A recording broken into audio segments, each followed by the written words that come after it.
Ada banyak sekali dalam sekitar 2 atau 3 pekan ke belakang, bertubi-tubi, kasus polisi di berbagai daerah di Sulawesi Selatan. Saya menemui seorang pengacara yang mencabut laporan. Loh, ini aneh.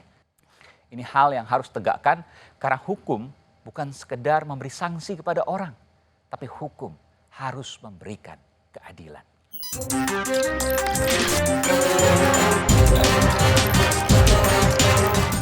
Aiman Wicaksono, eksklusif hanya di podcast Aiman.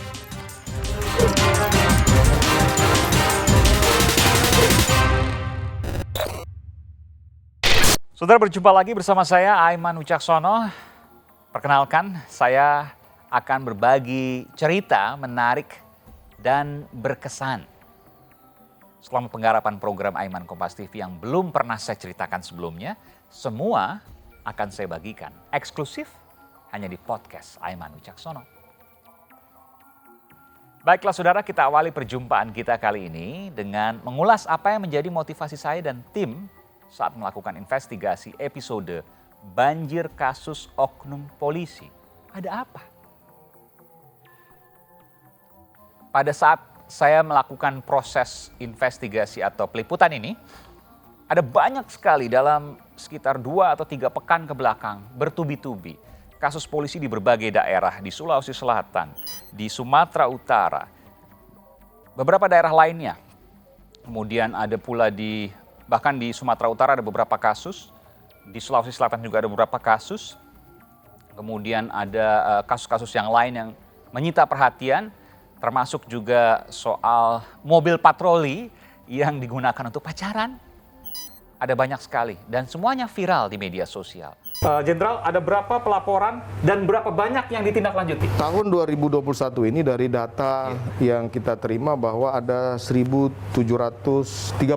Yang sudah diselesaikan itu 1.300 sekian. Biasa. Hampir 80%. Hampir 80%. Diselesaikan. Sisanya 20% tidak diselesaikan karena? Kita kan butuh waktu untuk menilai apakah pelaporan ini bisa masuk dalam pelanggaran disiplin, kode etik atau pidana. Kan butuh waktu.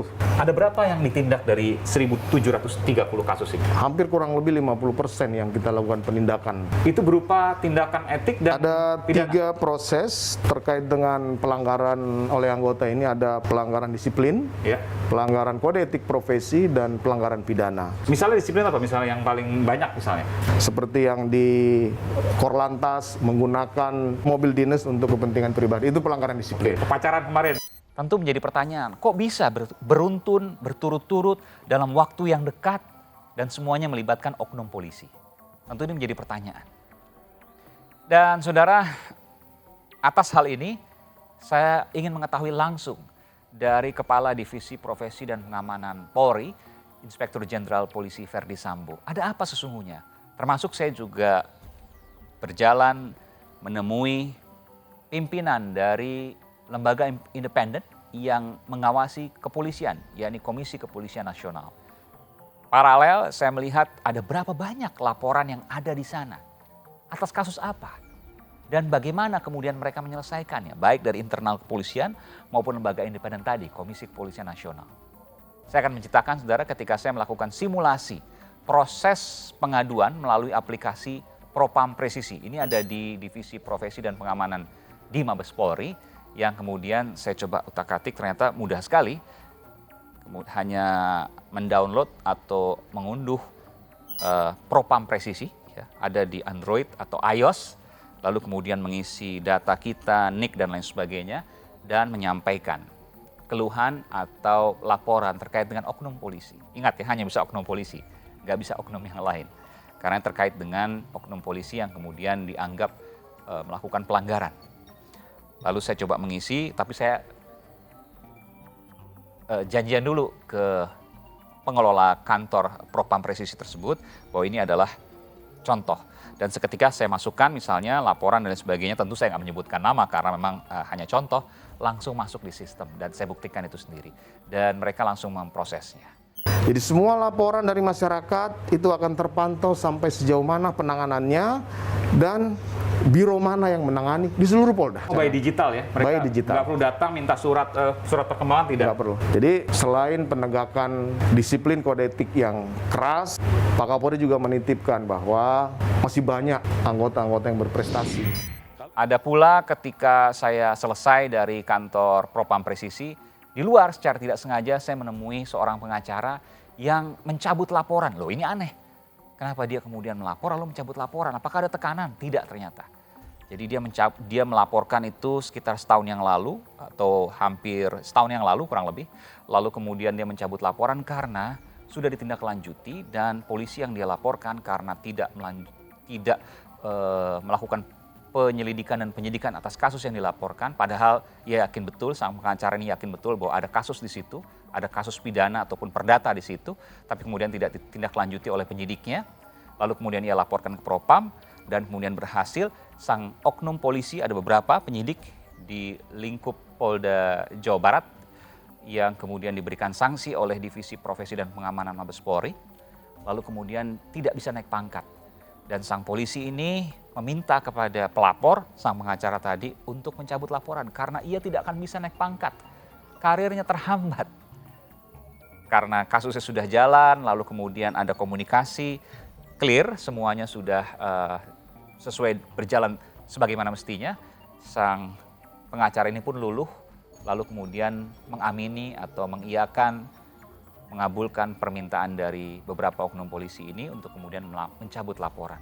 Sehingga sang oknum polisi tadi bisa naik pangkat, bisa sekolah, dan lain sebagainya. Kalau nggak dicabut, selesai karirnya.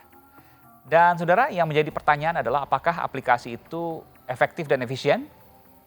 Serta apakah sosialisasi terkait aplikasi itu sudah dijalankan dengan baik untuk membangun awareness, kesadaran masyarakat akan aplikasi itu?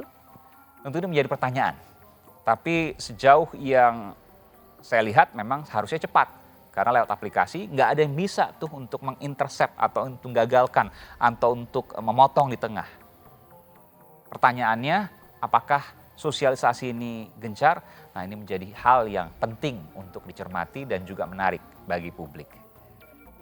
Yang jelas, bagi masyarakat sudah terbuka bahwa dalam proses mencari keadilan, menegakkan hukum, bukan tugas kepolisian, bukan hanya tugas jaksa, bukan hanya tugas hakim. Tapi masyarakat juga harus ikut aktif dalam memberikan edukasi, dalam memberikan atau meluruskan soal penegakan hukum itu sendiri dengan cara aktif ketika ada hal yang memang dirasa ada pelanggaran oleh oknum polisi misalnya, maka dilaporkan melalui aplikasi yang ada. Tapi laporannya jangan jadi-jadian, laporannya harus benar dan sesuai dengan fakta. Itulah gambaran yang saya bisa sampaikan saudara, tinggal bagaimana kita mencari-cari, ada banyak kemudian yang dilakukan, yang bisa kita googling misalnya untuk mencari apa yang bisa kita lakukan untuk membantu agar penegakan hukum di Indonesia berjalan dengan adil dan jujur. Ini penting. Seimbang dan memenuhi rasa yang tadi saya sebutkan, keadilan. Ini hal yang harus tegakkan karena hukum bukan sekedar memberi sanksi kepada orang, tapi hukum harus memberikan keadilan. Saudara, demikian momen ataupun peristiwa menarik di balik penggarapan program Aiman Kompas TV yang dapat saya bagikan pada kesempatan kali ini. Tetap saksikan podcast Aiman Wicaksono dengan tema lainnya yang juga menarik. Sampai berjumpa kembali di musim terbaru Podcast Aiman.